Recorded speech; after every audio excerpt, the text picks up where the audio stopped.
everyone and welcome to another episode of The Jamie Hughes Show. My name as always is Jamie Hughes and today I'm going to be giving you my review of Unsane. Now if you want to keep up to date with all the latest movie news and reviews then make sure you hit that subscribe button, and as always in my videos this review may include spoilers so you have now been warned. So Unsane is okay. It's I don't know how to describe this film because it's very different and I have to give it props for that. It's very, very unsettling in points, but for the most part, I just kind of found it a bit dull, and I just found it a bit kind of drawn out, and it took far too long to get going for me. But before I kind of jump into all that, let me tell you about the positives, because there are quite a few in this movie.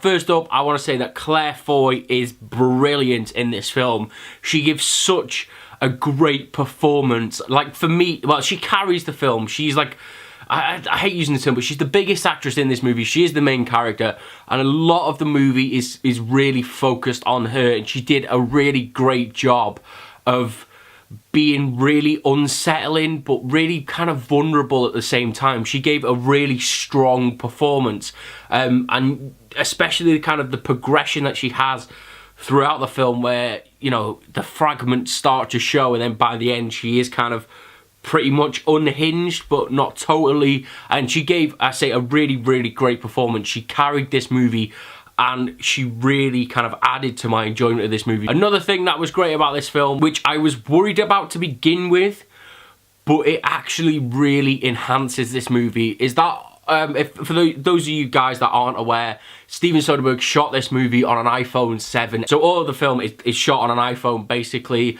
And I was worried that that was just going to be a kind of like a little bit of a gimmick. And it was just going to be like, oh look, I've shot a movie on an iPhone. Look what I can do. And it really wasn't.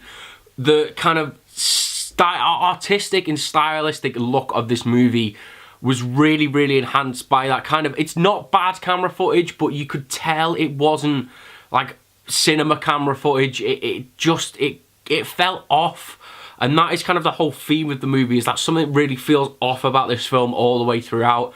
And I think having that kind of, I can't describe it in the best way. I'm trying to think of the best way to describe it. That kind of grainy, almost like handheld, low budget feel to it really enhanced the kind of unnervingness in this movie. As I say, it just, something felt off about it, but it really enhanced my kind of fear in this movie, especially towards the second half of the film, because they used a lot of great camera techniques. I think it would have maybe been more down to the actual restrictions of them filming, but for a lot of this movie, and again this goes back to my point with Claire Foy, is that a lot of this movie is kind of shot how you're looking at me now. Claire Foy is very close to the camera. I know I'm out of focus, but Claire Foy is like very close to the camera like this, and it's very kind of isolated and like really enclosed, and that again just kind of adds to that unnervingness because you can't see what's behind her, you can't see what's in front of her. It just felt everything felt very narrow and claustrophobic, and I think most of that was down to the camera work and how just how well they utilised that iPhone. And yeah, it was really, really great. There are a lot of positives to this movie, but for me, it just took far too long to get going and for this story to get really interesting and hook me in.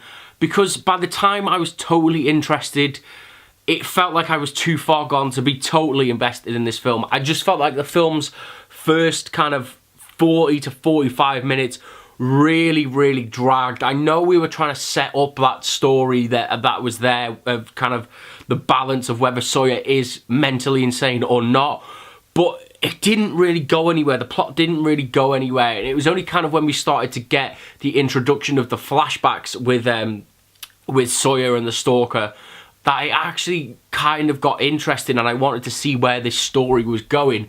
And again, just to give huge props, I think the film's final act is so unnerving. It was very kind of reminiscent of, it felt like Misery almost at a point. It felt like it had shades of Stephen King's Misery in there, and it was really, again, that camera work, it felt really claustrophobic when they were in the padded cell. All of that was brilliant, and they built the suspense and the tension up really, really well. And I was actually kind of really kind of sucked in and on the edge of my seat. I wanted to know what was going to happen, but again, it just took a little bit too long for me to get to that point, because we got a lot of this kind of filler story in the first 45 minutes.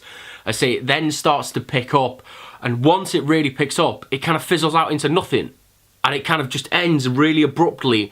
And I think that was such a missed opportunity, and the best way I can kind of see a fix to this film is that you chop 20 minutes of trying to build up whatever you were trying to build up in the first kind of half an hour, 40 minutes of this film, and chuck that on to the end of the movie. So you kind of, like, you cut out a lot of the, I don't want to say boring, but a lot of the filler stuff.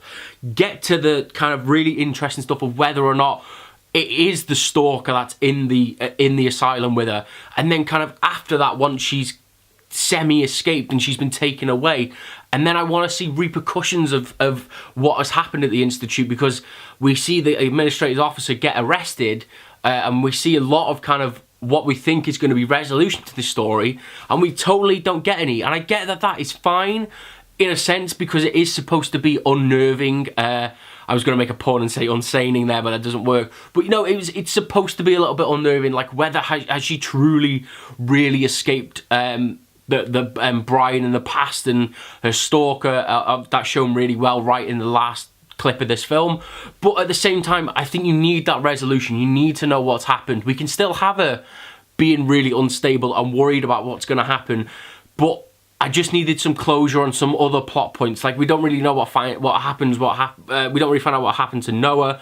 Say what happens to the actual hospital itself. We don't find out what happens to Sawyer. I know we get that little bit of resolution at the end, but again, it's so little that it just kind of just felt a little bit empty. And that was the really kind of sad thing about this film, is that it had a lot of potential, and it really did, and it really delivered on a lot of the kind of thrills and horror. And as I say, for the last kind of 25-30 minutes of this movie, I was so invested, and I really wanted to see what was going to happen to these characters. And I almost have to give props to them for that, because as I said, I was kind of really disinterested, but they managed to pull me back in, and then just to kind of let it go with a really weak ending, it just felt a little bit disappointing. But I suppose that's my review of this, is that it had a lot of potential. That is how I can sum it up the best. It had a lot of moments of potential. It just couldn't fully deliver. But I do really suggest that you guys go and see Unsane, because although it wasn't the best for me, I know a lot of people may enjoy this film. Like, my friend came with me and he said he really enjoyed it. He really was on the edge of his seat throughout. So I just think I was just a little bit too disconnected early on with this film. But yeah, I have to give it props for pulling me back in. But I'd love to know your thoughts on this, guys. If you guys have seen Unsane, let me know what you thought about it, as always, down in those comments below. And if you did enjoy this video and you want to keep up to date with all the latest movie news and reviews, then make sure you hit that subscribe button. And I'll see you in the next video of The Jamie Hughes Show. Ta-ra!